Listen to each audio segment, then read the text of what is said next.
que eu retive e que me permite fazer aqui uma pergunta à professora Paula Teles, que é a seguinte.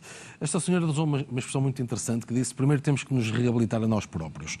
É um ponto de vista puramente filosófico ou, em termos sérios de planeamento e ordenamento do território, isso também conta? A mobilidade a pé, por exemplo, isso pesa ou não? Pesa claramente, e eu fiquei muito feliz por aquela senhora falar exatamente aquilo que eu ando a vender nos últimos anos, que é a caminhabilidade, em inglês o walkability. De que forma é que nós estamos a conseguir desenhar cidades para as pessoas poderem caminhar? E porquê? Porque o caminhar é o segundo modo mais utilizado das áreas metropolitanas. O segundo modo, a seguir aos carros, vem com 20 e tal % o caminhar. Porém, nós não vemos normalmente muitos custos afetos a esta infraestrutura, que é a infraestrutura urbana, e que, como eu dizia no início deste programa, é aquela que é a primeira a aparecer quando nós pomos o pé fora de casa. E, portanto, há aqui várias questões que são as colocadas em cima de mesa. Primeiro, o caminhar faz bem à saúde. Sim. Nós estamos a ter imensos problemas de saúde pública e desde o Covid, que eu entendo que na matéria do planeamento das cidades temos uma mudança enorme no modelo daquilo que queremos para as cidades. Nós precisamos de cidades de maior proximidade. O que é que isto quer dizer? Quer dizer que nós temos que ter cidades, e quem diz cidades é um termo que nós usamos tecnicamente, vejam, por exemplo, quem está a ouvir lá em casa, é como se também dissesse vilas ou aldeias, em que eu possa sair de casa e possa ir a pé fazer as minhas compras necessárias do cotidiano. Ir ao pão, ir ao café, as senhoras hoje ir ao cabeleireiro, ir ao restaurante, aquelas atividades que nós, quando estivemos no Covid, ficamos dentro de casa. Sim. E muitos de nós não tínhamos, porque vivíamos exatamente em ilhas residenciais. Deixe-me colocar outro aspecto. Para além do a pé, e por que não também condições, se olharmos sobretudo para os países nórdicos, de bicicleta? Pois, o andar a pé e o andar de bicicleta fazem parte da estratégia nacional, hoje, de modos ativos.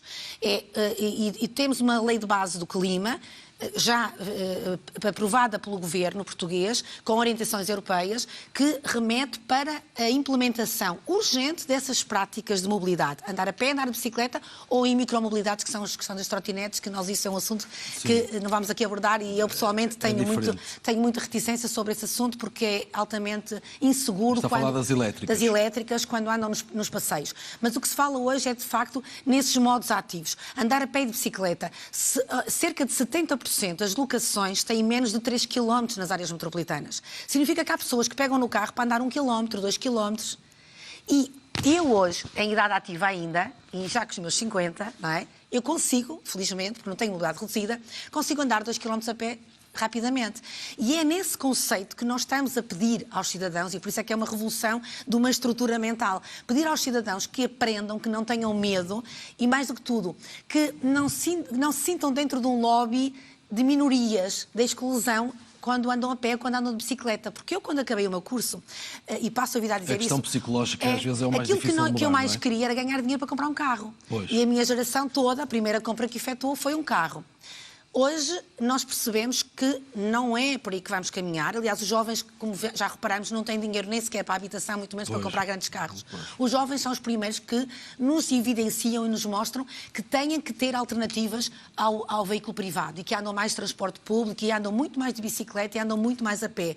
Mas também porque eles sabem, porque eles têm outra cultura já, e eles sabem que faz bem andar a pé. Nós resolvemos o problema da saúde, porque ao andar a pé nós estamos a libertar um conjunto de hormonas que nos levam à maior capacidade intelectual, à maior destreza, à maior atividade. E já agora abro aqui um parênteses, porque se calhar as pessoas lá em casa não imaginam. Neste momento, eu, por exemplo, estou a trabalhar em meu escritório com várias câmaras municipais que estão a mudar as aulas da manhã das 8 horas, tirando o português e a matemática, que eram as disciplinas que nós tínhamos há anos atrás, para introduzirem a educação física de manhã, logo às 8 horas, porque os jovens vão para casa, saem de casa no carro dos pais, percorrem a cidade no banco de trás, hoje já nem vêm a cidade porque vão ao telemóvel e a fazer joguinhos, e os pais insistem em levar o carro à porta de casa, à porta da sala de aulas, peço desculpa, e deixar quase um menino de carro na sala de aulas. Quando as crianças vão para a cadeira para começar a atividade às 8 da manhã, vão a dormir, não vão ativos, e, portanto, nós estamos a pedir aos pais, às educadoras, às autarquias, para tentarmos todos juntos mudar esta mentalidade e pôr novamente as crianças a ir para a escola a pé.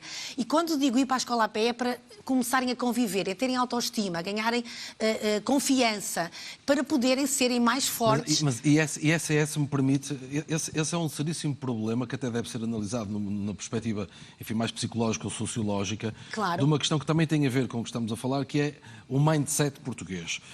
Por exemplo, se virmos... Enfim, alguns de nós já podem ter passado por essa experiência.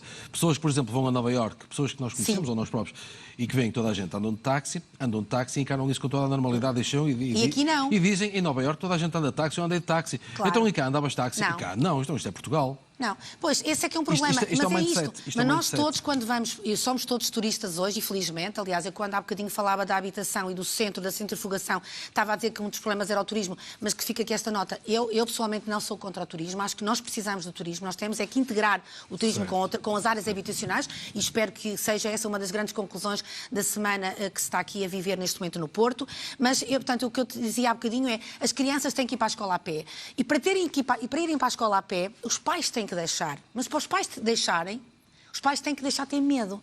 Pois. Ou seja, têm que sentir que as crianças têm segurança na rua. Daí que a habitação, e este tema, é extremamente importante na mudança da nossa cultura em termos de mobilidade. Porque nós temos que desenhar cidades que motivem as famílias a não ter medo de deixar os filhos ir para a escola a pé ou os netos ir para a escola a pé. Sim. Daí que hoje... E se há muitos anos atrás trabalhamos tanto a habitação e houve financiamentos para a habitação e para a reabilitação, aliás, o Porto é hoje o resultado de uma reabilitação, na minha perspectiva, bem feita, do ponto de vista daquilo que é, pelo menos, o aspecto, não é? Sim. Não vou discuti-la, como tão bem discute o engenheiro Reis Campos, porque isso não sou especialista, mas...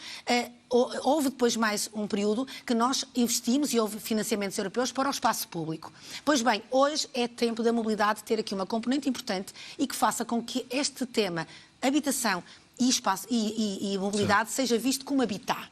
Eu introduzo uma palavra nova neste debate, que é o habitat. No que nós precisamos é construir um meio que seja o nosso meio físico, certo, social, cultural, onde nós vivemos, onde podemos ter relação uns com os outros, onde podemos fazer as nossas pequenas compras. Se possível, estou em teletrabalho, porque não até pegar no computador e ir para o café, ou ir para o jardim, como aquela senhora referia. Jardins tão importantes nas cidades, e que eu chamo aqui a atenção aos autarcas que estão a ouvir, porque precisamos cada vez efetivamente mais de jardins, como espaço de sociabilidade e não como espaço só verde. Verde é fundamental, nestas transferências que existem hoje, das alterações climáticas, mas como espaço de sociabilidade. Se as crianças tiverem em áreas de habitação que sejam mais amigáveis, mais seguras, mais bonitas, da importância do desenho urbano, mais bonitas, essas crianças começam a ir a pé para a escola. E para isso é preciso criar este ecossistema. Daí que o ordenamento do território e o ordenamento da mobilidade têm que ser integrados. Claro, está tudo interligado, como muito bem acabou de explicar, evidentemente está tudo interligado.